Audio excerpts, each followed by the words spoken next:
I'm so excited today to talk to Kathrin LaFaver, who is a friend and colleague, amazing force of nature, who I came to know through the Women Neurologists Group and so many other cool things that she's had get started. And she currently is a neurologist in Saratoga Springs, New York, and we're going to be talking about her exploration of lifestyle medicine and kind of what drove her to develop this passion and some other things. So excited, Kathrin. Welcome. Thanks so much for the kind introduction. Good talking to you. So maybe, people are always sort of a little bit confused about all these different sort of subspecialties that have started. There's integrative medicine and functional medicine and things like that. So teach us a little bit about what is lifestyle medicine. Absolutely. So I'm going to start off with the official definition. So lifestyle medicine is the use of evidence-based lifestyle therapeutic interventions to prevent, treat, and reverse chronic diseases. And the kind of pillars of lifestyle medicine are a predominant plant-based whole food diet. So nutrition is kind of part one. Regular physical activity or exercise, restorative sleep, stress management or stress reduction, and then importantly, positive social interactions like we're having today, so positive social connectivity with other people, and then finally, it's the avoidance of toxic substances.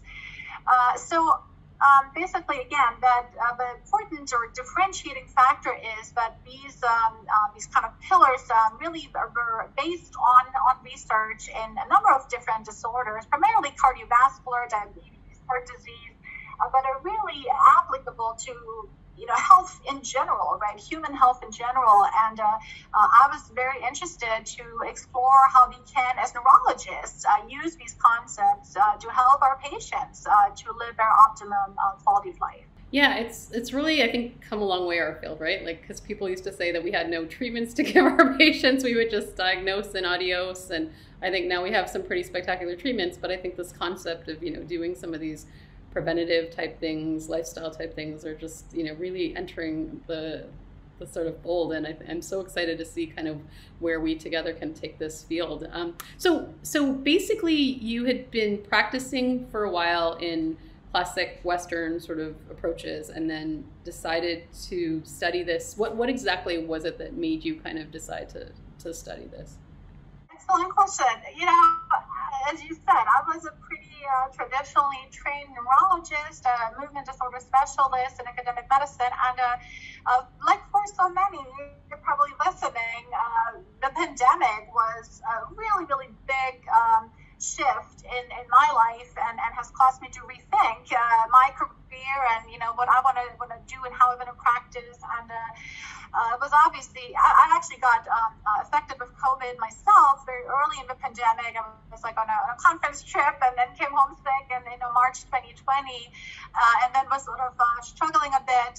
We were Chicago at the time, very harsh social isolation, of course, and things like that, and having two small kids at home. So life was very different, and sort of, and I found myself, falling in and coping a lot with eating and, just having developed more unhealthy habits over, not just with the pandemic, but several years. And, just really thinking like, well, as physicians, we're meant to be healers. And we're telling other people all day long how to be healthy and, exercise and very important for people. But how do we really help people to incorporate these things in their life? And then also as physicians or other healthcare professionals, how do we actually do it in our own life? So a lot of these things have really gotten me to explore, what are, sort of some broader views of medicine that can help us all to live our own healthier, and help our patients to actually incorporate these measures. So that was really kind of the motivation for me to learn more about these approaches. And none of these things is new per se, right? I mean, we all kind of know a healthy diet and a healthy mind, a healthy body kind of are important in exercise. But I think what differentiates this is really the focus on putting these lifestyle measures actually at the center. And it's not, it's not sort of like the last 2 minutes of a visit or the last minute you're out of the door and you're kind of like, oh, by the way, make sure you exercise, and it's sort of like an afterthought. But really starting with these things and really, before giving someone a medication for depression, really exploring, what's going on, right?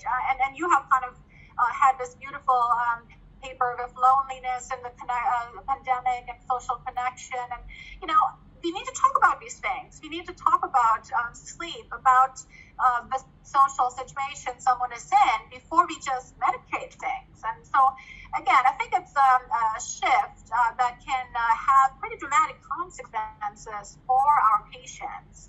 Absolutely. I mean, it makes so much sense, and the timing is so right. And I'm so excited to hear this, coming out of another colleague's mouth, because I've thought about this, this approach for a while, and it does make sense to put these things in the forefront. But you're absolutely right. It's always the last chapter of any book that you read is the non-pharmacological approaches, lifestyle approaches. It's sort of this throwaway sort of thing at meetings, and I really think that it does have to come back to sort of be a foundational sort of thing that we care about in the approach to many neurodegenerative diseases. But specifically Parkinson's, how has it, give me some practical things that you've done, maybe in your clinic setting that you've sort of been using with Parkinson's disease patients. Yeah, absolutely. Well, I think we all know that Parkinson's disease, there's more than just lack of levodopa, right? And in addition to motor symptoms, many people have really the non-motor issues, including memory issues, including mood issues, that are actually the biggest kind of determinants of quality of life.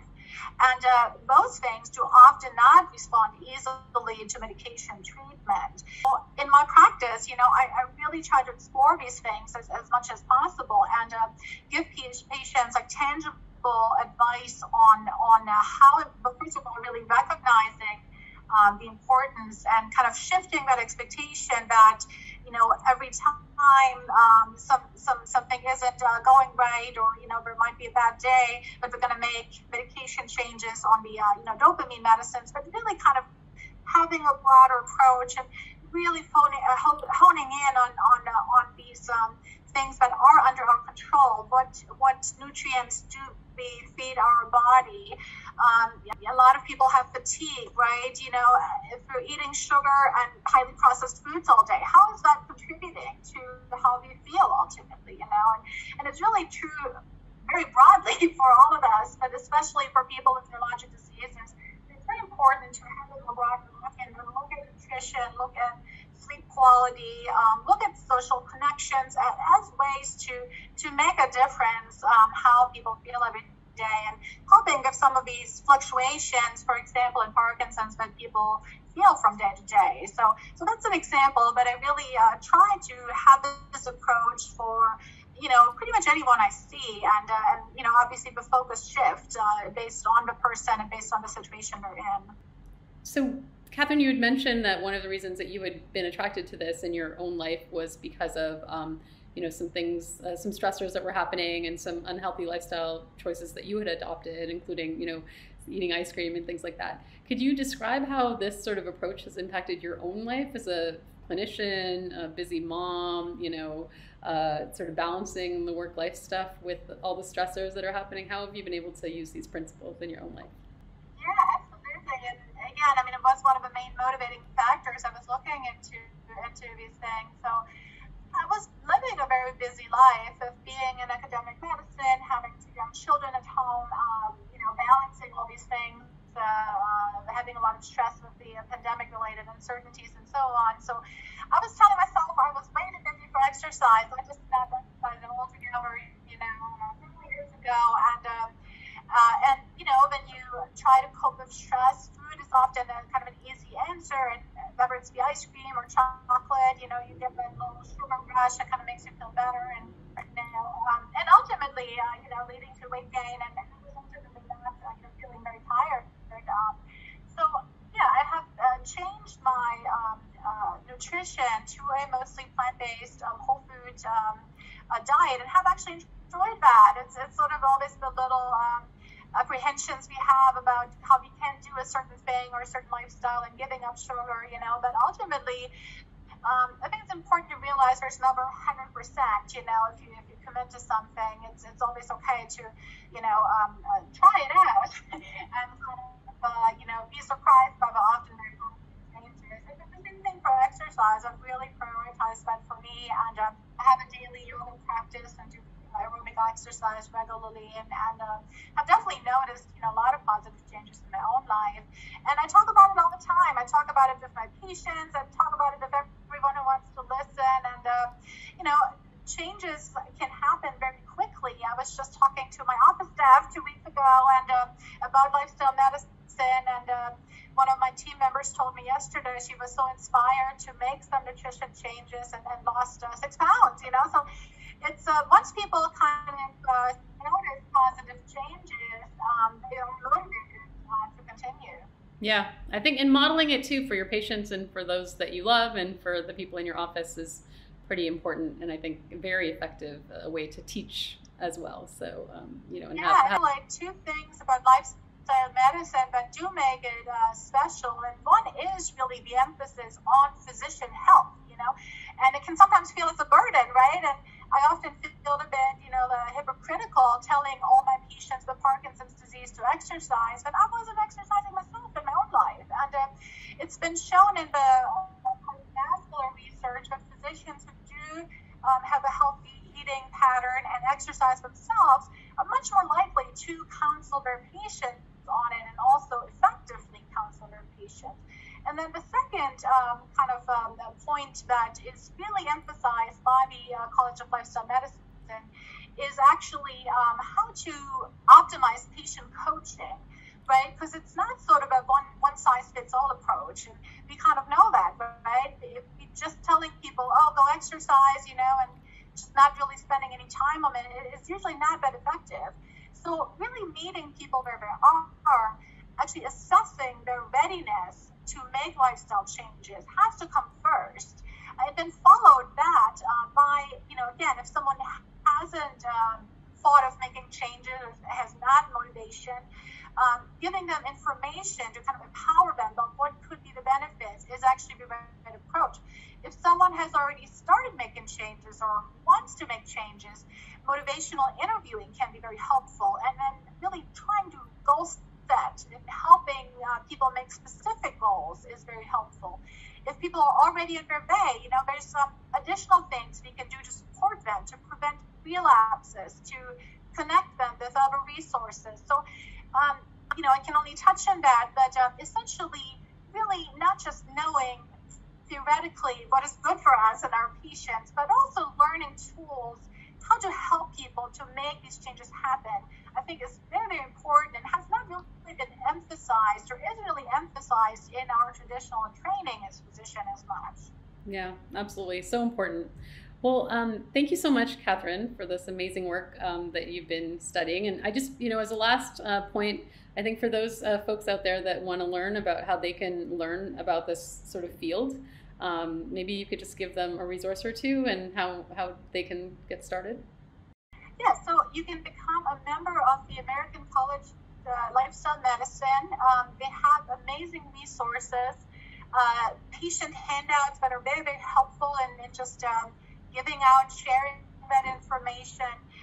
You can also get board certified, which I did pursue last year, and again, it's just adding an extra layer of knowledge and certification. But you don't need to do that. There's lots of courses that anyone can take through the College of Lifestyle Medicine. We can probably link that. And of course, there's other material out there, but that's just sort of the way I've taken, and love to have others who will be finding that and find it helpful for themselves and their patients. So thanks so much for the opportunity talking to you. Yeah, well, thank you for being a great guest, and thanks Medscape for hosting this, and we look forward to more conversations in this sort of out-of-the-box fields.